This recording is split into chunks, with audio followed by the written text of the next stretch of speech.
Hey everyone and welcome back to my channel. My name is Anne and I run this YouTube channel, and I also run the Sussex Handmade Soap Company, which is a small bath and body business based in the southeast of the UK. And today I'm going to be showing you how to make a cold process soap bar, which we are going to colour naturally with activated charcoal to give it a really gorgeous glossy black colour. And we are going to scent it naturally using essential oils of sandalwood amyris. So that is, I believe it's known as poor man's sandalwood, or is it Indonesian sandalwood? The cheap one basically, not the expensive kind of true sandalwood that is endangered and super expensive. And geranium, so a blend of geranium and that sandalwood amyris, probably pronouncing that incorrectly. And it's going to give it a really nice floral woodsy scent. And we will then be finishing it with some real rosebuds, just to add a beautiful contrast between the dark pink of the rosebuds and the black of the charcoal. Now, if you like the look of this soap, then today is the day that we are actually bringing you our very first soap release. So head on over to our website just here, and you will be able to purchase this soap I'm making here today, along with the other 4 soaps that we have made over the last 4 weeks on our website, and we are bringing them to you at the bargain price of £3 each, because I don't want them hanging around my house for too long, and we only have limited quantities of each of them. They're not, or probably not, going to be remade, so 16 of each available on the website. Get them now if you want to. If you don't, just ignore and carry on watching. Right, let's make some activated charcoal natural cold process soap with tallow as our main oil, although it is a blend of various oils and butters, but tallow is the main one today. Right, let's do it. The solid oils today are coconut oil and tallow, and here they are. And if you want to know the full recipe, look down in the description. I have detailed the full recipe with all the weights to make a £5 loaf of soap, so you will find the details down there. We need to melt down our solid oils. My lye is already cooling. If you want to know how to create the lye water, check the video in the link up here in one of these 2 corners. It's just easier than me showing the lye water being prepared in every single video. It's a video you can watch if you need to. If you know how to do your lye water, it saves us a bit of time. So my lye water is cooling. I'm going to get our solid oils melting until they are completely melted, and then we are going to add in our liquid oils. So now my solid oils have melted down, I'm going to take our liquid oils, which today are jojoba oil, castor oil and olive oil, and I'm going to pour them down into our solid oils. And we are looking for a temperature of around about 100 degrees Fahrenheit. Some people ask me why, being British, I work in Fahrenheit. I think, to be honest, it's just because when I was learning soap making, gosh, 10 years, nearly 10 years ago, I learnt from American sources, so everything was done in Fahrenheit. Or perhaps it's just that you can be more precise with Fahrenheit. I don't know. Is Fahrenheit different in that way? Who knows? Anyway, yeah, I learnt from a lot of American sources, which is possibly why I work in Fahrenheit when it comes to soap making. Ooh. Right, let's take the temperature on this, see where we are. So we are up, gosh, 127. That is too hot. So I'm going to take it over to my sink. I'm going to place it in a sink with some cool water up about halfway, and that should bring the temperature down pretty quickly. I will see you when we've done that. So the temperature of the oil is now down to about 103 Fahrenheit, which is perfect. So next thing we are going to do is add in our activated charcoal powder, and this is going to turn it a lovely glossy black colour. I like adding the charcoal powder in before we put the lye water in, because it gives me a little bit of time to actually blend it into the oil, and I find that then you get kind of a nicer, more consistent black. Right, ooh, pop that down there. So I am just going to use my stick blender to work the activated charcoal into the oil. And I'm going to give it a couple of blasts.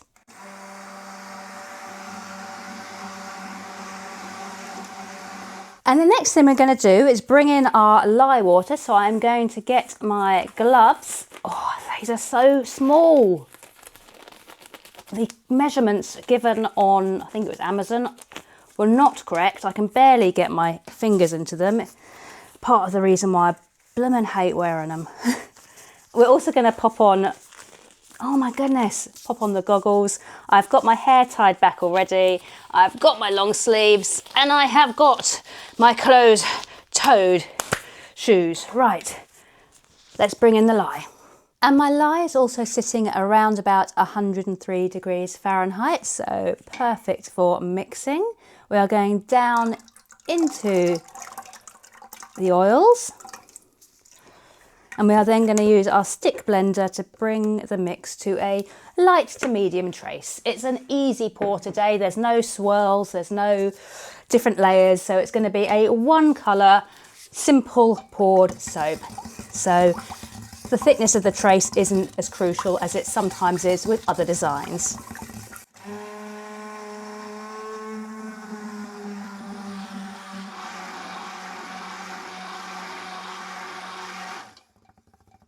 So we are at a nice light trace today, light to medium, probably more light than medium. Right, let's get rid of this.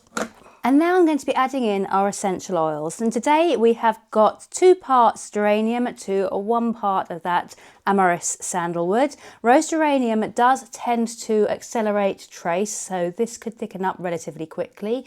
So once I've got it in, I'm going to stir it in really well with our spatula, and then I'm going to quickly pull in our soap mould so that we can get it poured straight from the pan before it starts to thicken up too much. And I like to kind of mix in for a good sort of 15-20 seconds just to make sure that the scent is fully incorporated.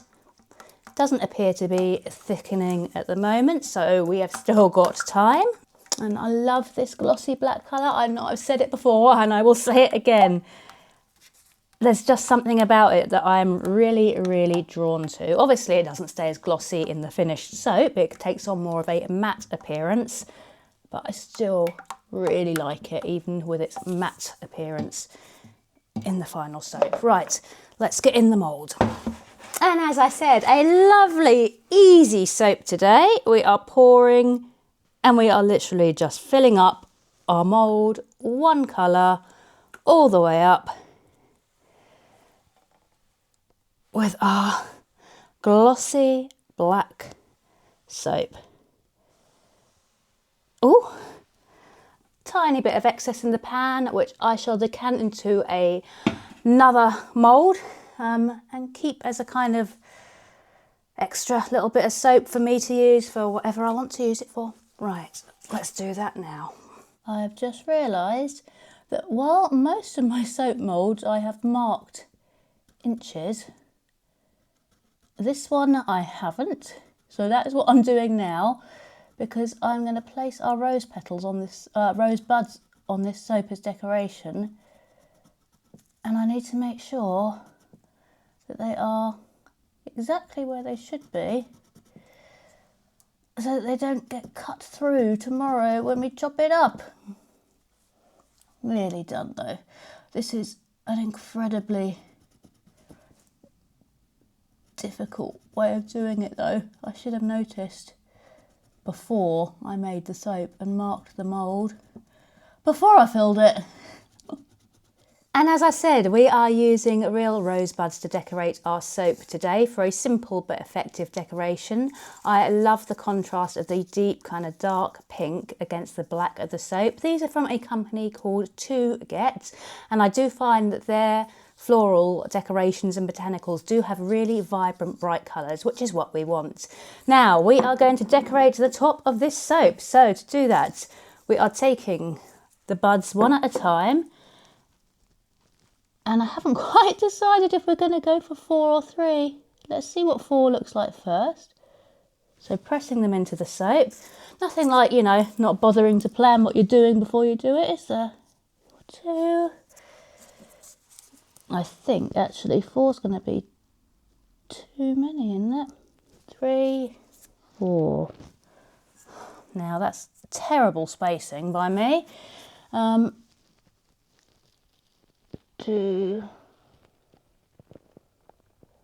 Should we do 4? Actually, that looks all right. Now I've spaced them a bit better, doesn't it? Let's do 4.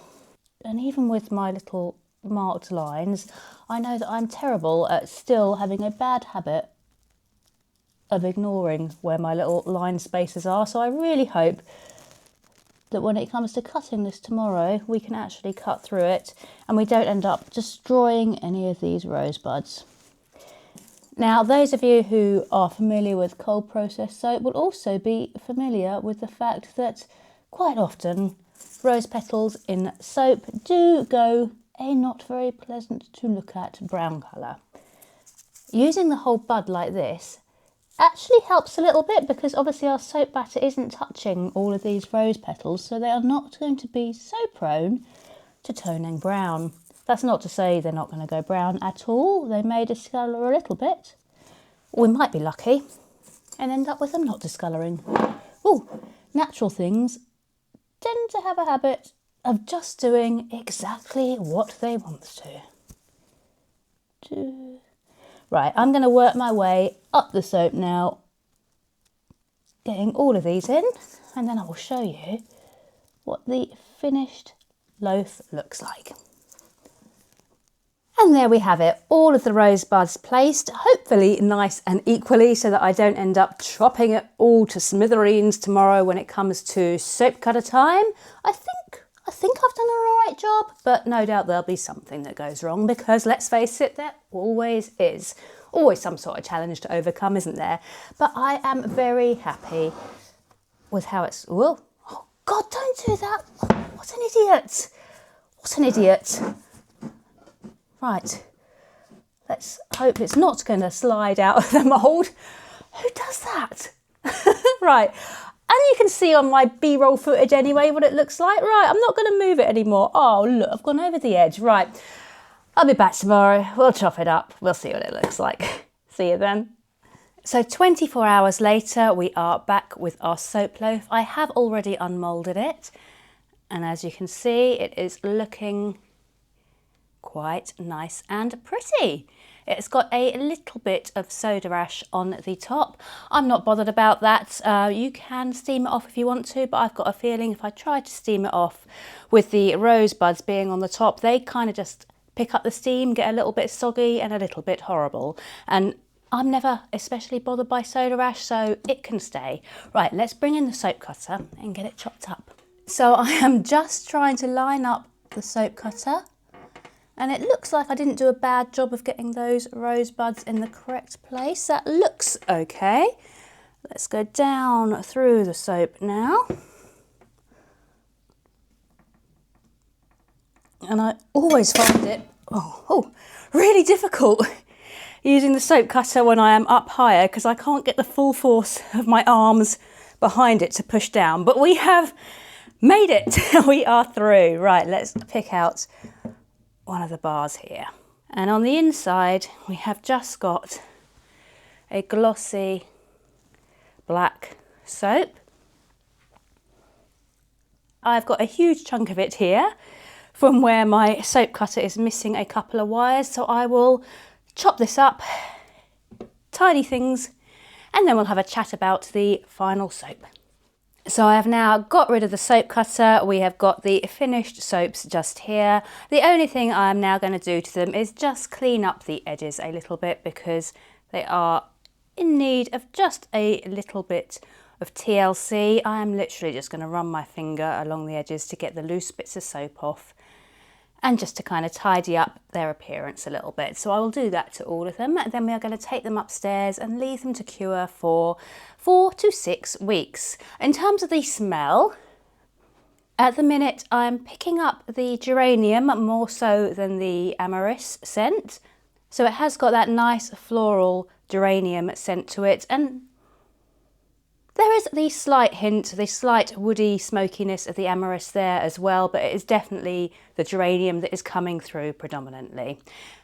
So that is our charcoal soap. One thing I really like about charcoal soaps is I tend to use them after I've been to the swimming pool and had a little swim, because charcoal is really good for actually neutralising the effects of chlorine on the skin rather than just masking the smell. A lot of things will mask the smell of chlorine, but not everything necessarily neutralises the effects of chlorine on the skin. Activated charcoal does, so it's quite a nice one to use after a swim in a chlorinated pool. And as I said at the start of this video, these are now available to purchase right now on my website just here. So if you like the look of them, or indeed if you like the look of any of the other soaps we have done over the last 4 weeks, then jump over there now and grab yourself a soap or two. Also, feel free to subscribe, feel free to leave a comment and give us a like if you enjoy the video, and we will see you next week. Bye for now.